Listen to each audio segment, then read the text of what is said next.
சொற்கள் இது அதைதான் வண்டுகள் எப்பவும் தான் கேட்டாரே கேட்டாரே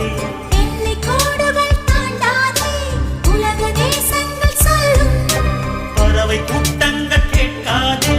பறக்கும் பறக்கும் நம்மை போல்